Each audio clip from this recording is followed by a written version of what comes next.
Chapter 31. Revolutionary Psychology. School, college, and university teachers should profoundly study the revolutionary psychology that the international Gnostic movement teaches. The psychology of revolution in progress is radically different to anything known by this name before. Undoubtedly, we can say, without fear of being mistaken, that in the course of the centuries that have preceded us, since the profound night of all ages, never has psychology fallen so low as it actually is in this age of rebels without a cause and the rockers. To make matters worse, the retarded and reactionary psychology of these modern times has lost its sense of being and every direct contact with its true origin. In these times of sexual degeneration and total deterioration of the mind, not only is it impossible to accurately define the term psychology, but also the fundamental subject of psychology are truly unknown. Those who mistakenly suppose that psychology is the latest contemporary science are really confused because psychology is a very ancient science which has its origins in the old schools of archaic mysteries. To the snob, the cunning ultramodern type, and socially retarded, it is impossible to define that which is known as psychology, because with the exception of this contemporary age, it is obvious that psychology never existed under its own name.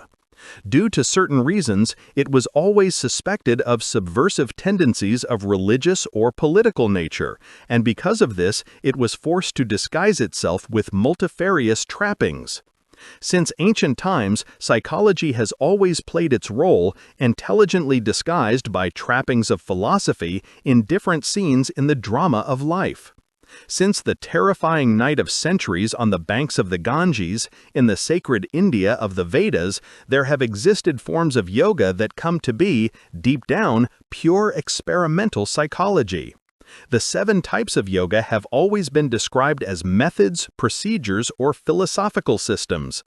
In the Arab world, the sacred teachings of the Sufis, partly metaphysical and partly religious, are in fact of a purely psychological nature.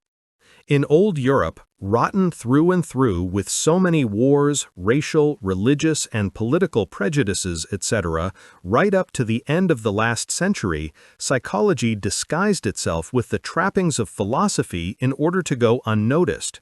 Philosophy, in spite of all its divisions and subdivisions such as logic, the theory of knowledge, ethics, aesthetics, etc., is without a doubt evident self-reflection, mystic cognition of the being, fundamental perfection of an awakened conscience.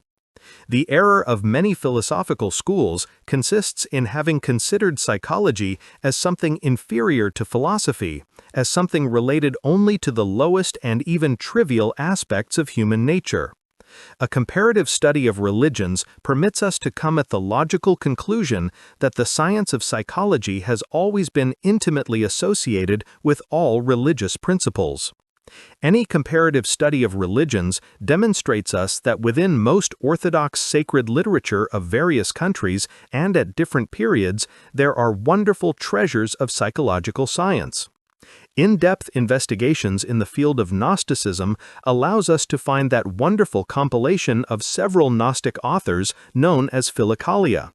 It comes from the earliest times of Christianity and is still used in our time in the Oriental Church, especially for the instruction of monks. Undoubtedly, and without any fear of deceit, we can emphatically affirm that Philokalia is essentially pure experimental psychology. In the ancient schools of mystery of Greece, Egypt, Rome, India, Persia, Mexico, Peru, Assyria, Chaldea, etc., psychology has always been related to philosophy, to real objective art, to science and religion. In ancient times, psychology was cleverly hidden behind the graceful forms of sacred dancers or behind the enigma of strange hieroglyphs or beautiful sculptures, poetry or tragedy, and even behind the delicious music of temples. Before science, philosophy, the arts, and religion parted to live independent lives, psychology was the sovereign ruler of all the ancient schools of temples. When the school initiates closed their door due to the Kali Yuga or Dark Age in which we still live, psychology survived in the symbolism of several esoteric and pseudo-esoteric schools of the modern world, and especially in Gnostic esotericism.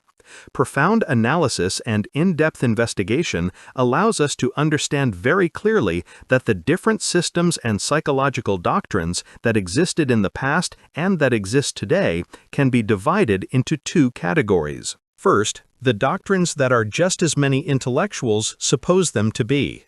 Modern psychology belongs, in fact, to this category.